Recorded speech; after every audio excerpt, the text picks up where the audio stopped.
All right, let's talk about something that's hitting so many of us right now: burnout. And I mean, it's way more than just feeling tired, right? It's this deep, deep exhaustion. To really get a handle on it and to beat it, we've got to understand it first. So let's jump right in. I mean, does this hit close to home for you? That feeling where you just wake up and, you're already dreading the day. It's a kind of tired that sleep just doesn't seem to fix. And if you've felt that, you are definitely not alone. It's a huge sign that something's just not right. And get this, it is not a rare thing at all. We're talking more than half of all workers say they're feeling burned out. That's huge. This isn't just a you problem or a me problem. It's a massive collective issue that we really need to pay attention to. So, what are we actually talking about when we say burnout? What does it really mean? Let's get into the specifics. Okay, so here's the deal. Burnout is basically the state of complete exhaustion. We're talking physically, emotionally, and mentally. And this isn't about having a bad week. Nope. This is what happens when you're under stress for a really, really long time. And that stress can come from anywhere, your job, sure, but also things like taking care of family, money worries, just the crazy pace of life these days. And experts have broken it down into three main ingredients, if you will. First up, you've got that deep emotional exhaustion. You just feel like your tank is completely empty. Then there's something called depersonalization.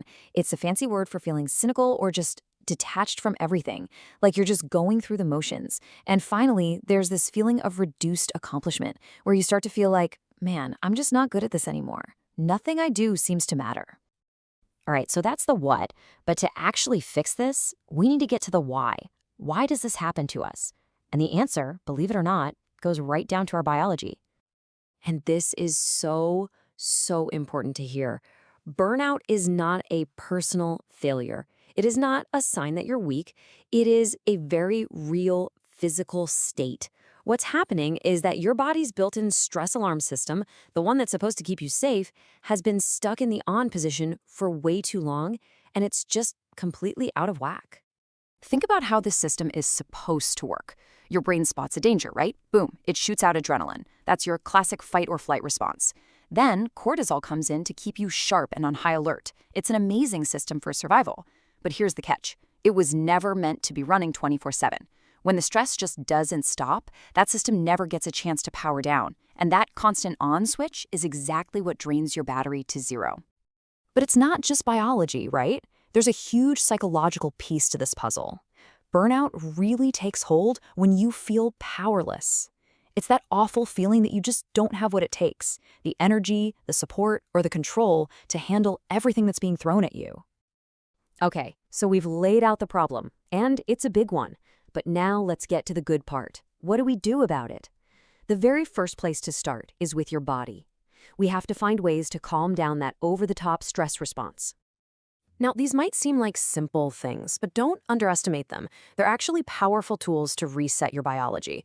See, the goal is to complete the stress cycle. When you get stressed, your body is primed to either run or fight.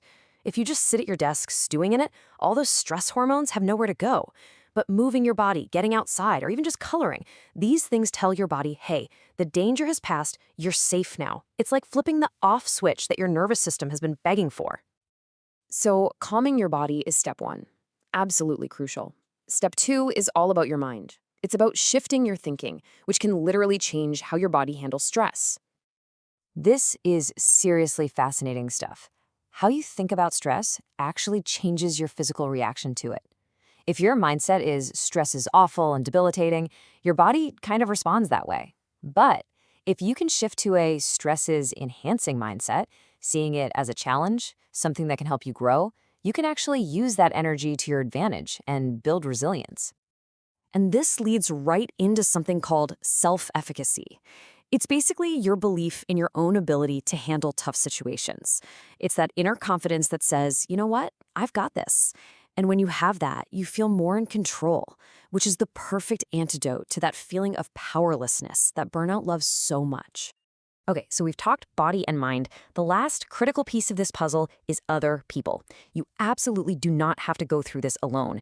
In fact, connection is one of the most powerful weapons we have against burnout. And support isn't just one generic thing. It actually comes in a few different flavors. You've got emotional support. That's your friend who just listens. There's instrumental support. That's someone who brings you a meal when you're overwhelmed. You've got informational support, which is solid advice. And appraisal support, which is honest feedback that helps you see things clearly. A really good support system has a little bit of all of these. But here's the thing. Leaning on others is great, but it only works if you're also protecting your own time and energy. And that means we have to talk about boundaries.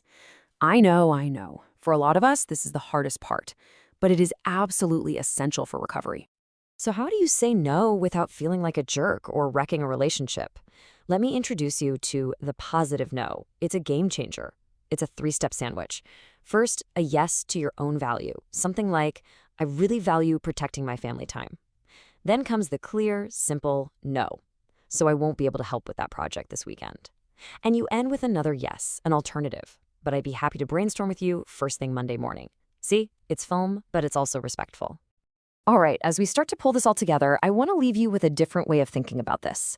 We talk about recovering from burnout, but what if the goal isn't just to get back to normal? Because maybe normal was part of the problem. In fact, there's this incredible idea called post-traumatic growth. Sometimes hitting rock bottom with burnout forces you to stop and reevaluate everything, what you value, what your priorities are, how you're spending your life. And for a lot of people, it actually becomes this trigger, this catalyst for building a life that's way better and more authentic than the one they had before. So I want you to think about this. What if we reframe this entire painful experience? What if burnout isn't an ending? What if it's not a failure?